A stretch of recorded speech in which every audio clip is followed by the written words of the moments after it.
lot about voter suppression lately.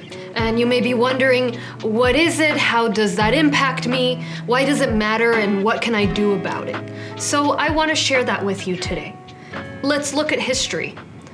Just a few years after the Civil War, after Reconstruction, the voter suppression tactics of Jim Crow began.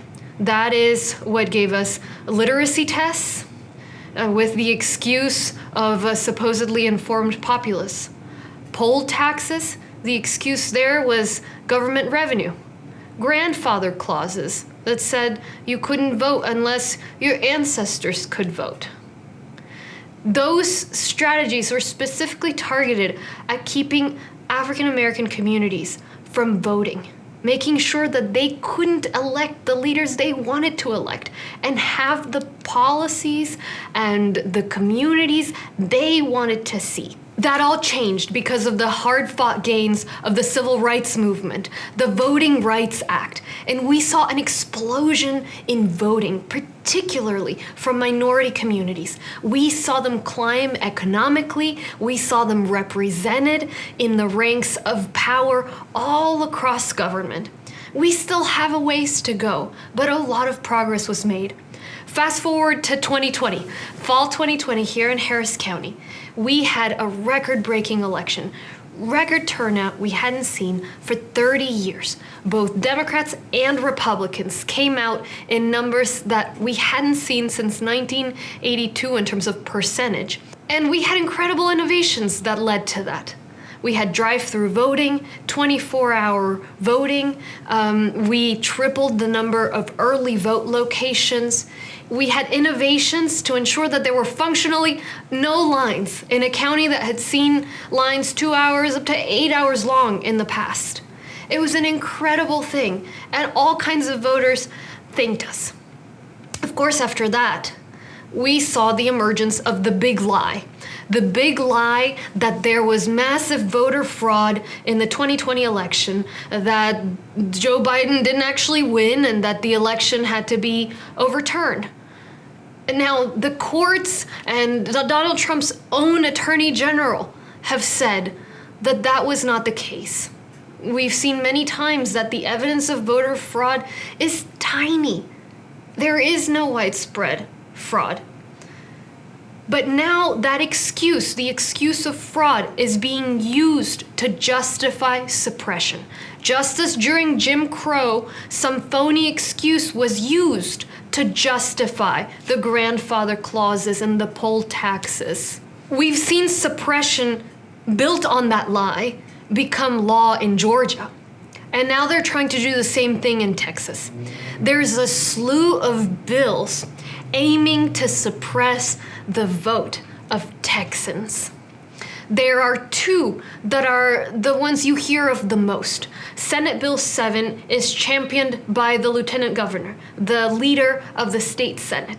And House Bill 6 is championed by the chair of the Elections Committee in the House.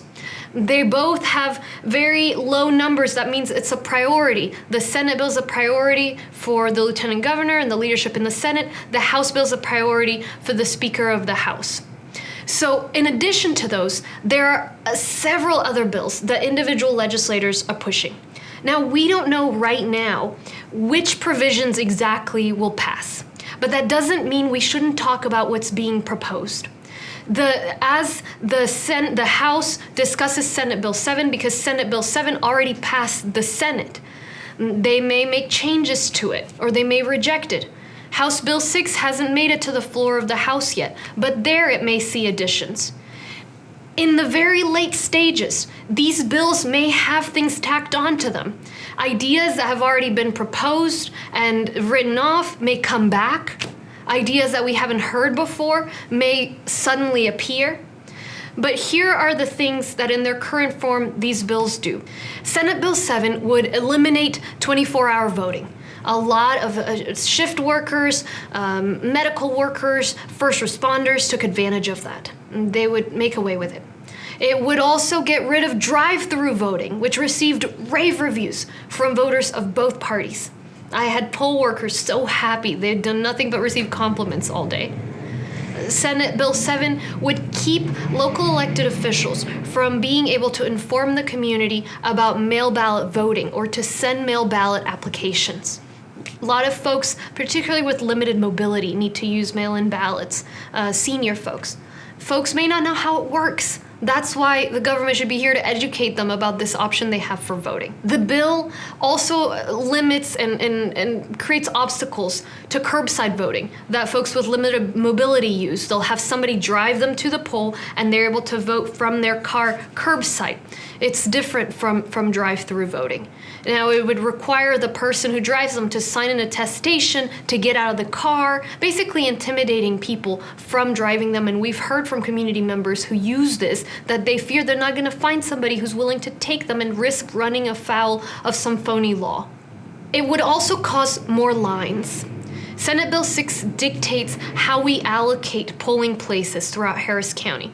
What we learned in the fall of 2020 is if you're smart with those allocations, you can functionally have no lines. When there have been this micromanaging of locations is when you end up with some sites with unused machines and other sites with hours-long lines, and too many people are just too busy to stand in line for hours. Finally, Senate Bill 7 encourages voter harassment. It allows folks to come inside the polling location, get close to voters, and record them while they're voting. We've all read about and seen the images of individuals who are opposed to African Americans' right to vote, to minorities' rights to vote, standing in polls trying to intimidate them. That's what this would encourage. House Bill 6 is missing some of the provisions of Senate Bill 7, for example, the ban on drive-through voting and 24-hour voting, but as I mentioned, these may change. It goes further when it comes to the poll watchers. It institutes penalties to where election workers would be liable if they ask somebody to leave the polling location who claims to be a poll watcher. Essentially, it would have poll workers liable for protecting voters from harassment and would force poll workers and us as the county to allow voter harassment. House Bill 6 also goes farther in terms of potential penalties for individuals, organizations, governments sending information about mail-in voting. There are many other bills, but all of these are trying to get at the same thing. Based on a lie, this lie of voter fraud, they're trying to suppress the right to vote. Suppression is suppression, and we should not tolerate it.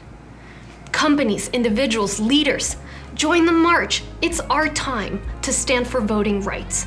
There has never been a good excuse to curb the right to vote.